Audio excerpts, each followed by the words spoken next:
Now for business updates across the globe, Rotus Odiri sent in this report on Chinese multinational firm Huawei Technologies, showing off its data storage offerings at its display booth, both at the African Financial Industry Summit in Lome, Togo. How it can impact financial services in Africa. Technology was very much on display at the 2023 Africa Financial Industry Summit in Lome, Togo. Chinese multinational corporation Huawei Technology showed off a replica model of its data center offerings. Huawei also showed off interactive screens displaying its fusion of technology for mobile banking and other financial services which leverage on artificial intelligence for scaling across the African continent. Arise News spoke with Christophe Greener, Chief Technology Officer for Storage Solutions, Huawei Northern Africa. Can you just please tell us about, I guess Huawei's offerings for data storage here at the Africa Financial Industry Summit? Yes, in fact, we offer many solutions for the data storage. There is no only one data storage. There is many data storage solutions based on the workload, based on the data. So in this slide, you have the complete portfolio for the data. Mainly the all-flash solution for the production, because we need performance, we need security, we need more, a lot of intelligence. We talk about AI. AI is embedded in the storage. We are talking about data protection. You can have any production with the high availability. You need to protect the data. You need to back up the data every night in case of corruption, in case of deletion, in case of ransomware attack. You need to back up the data. And in any other case, it's a scale-out storage based on, for the archiving. There is an explosion of data.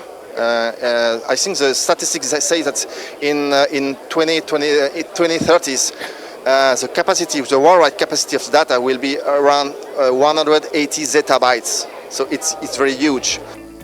Arise News also spoke with Mariano Atingpaso, Solutions Manager, Ivory Coast, Huawei Africa. For a data center, you need to have some specific arrangement of building size, the level, the height between the ceiling and the top, and also the ground. But we've been able to do away with those constraints and those blockage, I'll say. So basically with this, these are what we call modular data centers. And basically we just need for you to let us have a space, okay?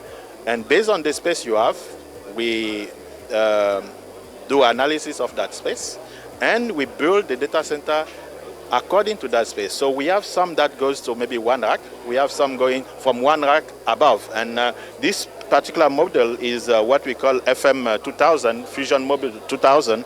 These guys can go around 40 racks per day. But you can have more than that. But this is what we've been seeing more in our region. So we have also a design that is only one lane. That can go to 20. We have the one for 40. And basically, this one help you to bring down the PUE almost below the 2 point something that we've been seeing in the industry. Players in Africa's financial industry need fast internet in order to enable seamless transactions that provide customer satisfaction. It's reminiscent of the Davido quote from the 2018 single One Ticket from Kiss Daniel. Every time wire me money, hello baby, have you sent it? Every time wire me money, hello baby, have you sent it? Oh, wow. In addition to speed, technology is vital in order to provide safe, secure, stored data for players on the financial landscape across Africa. All on display here at the Africa Financial Industry Summit 2023 in Lome, Togo. For Arise News, Rotus Odiri. Scalability across Africa for financial services was one of the talking points at the Africa Financial Industry Summit in Lome, Togo. Public and private sector stakeholders spoke to Arise News about the ability of fintechs to scale and what opportunities and challenges lay ahead. Most important thing for fintechs to scale across Africa is the free trade area. I think that this is going to provide fintechs with the opportunities that they need in order to grow. The second thing is how to harmonize, and this is for governments and maybe the African Union body to find ways to harmonize regulations, because from the panel you saw that startups were saying that every time they need to enter a new market, they need to study the regulation of this market, adapt it to how they're going to function and so on. So the cost of doing business is very high. Knowing that on the continent we have 55 countries, then you need to make sure that we find ways to lower this cost of doing business. And so it's a shout out to maybe the African Union saying, how can we actually work together to harmonize the regulations to make sure that we can lower the cost of doing business on the continent? I think fintechs can 100% scale across the continent. If you look at where we are today, estimates are payments are maybe 10%, 20% digital. So the scale of the problem is huge. And so it needs everybody sort of going to tackle the problem to see progress there. In terms of opportunities, I think the opportunities across getting people to own financial services products in a holistic way. People typically try and talk about getting people to have accounts, but it's more than accounts. As an individual, you want to make payments, you want to save, you want to build your wealth, you want to do, you just want a better life. And I think to get, fintechs, however you define them, can come together to provide those solutions for everyday Africans. In terms of opportunities, I think one key thing that we need to remember is AFCTA. And I think that's a wonderful opportunity. In terms of challenges, I think that, going across 54 different jurisdictions with different regulations and different types of individuals, the way I consume financial services in Nigeria is very different from the way someone does it in Kenya, for example. I do a lot of bank transfers. They use a lot of mobile money. So also tailoring your solutions for the markets you're looking at is going to be very, very key. I think there are many challenges. There are regulatory challenges, especially for fintech companies. You have to deal with multiple regulators in multiple markets, and that can be very expensive for doing business. It can be slow for scaling.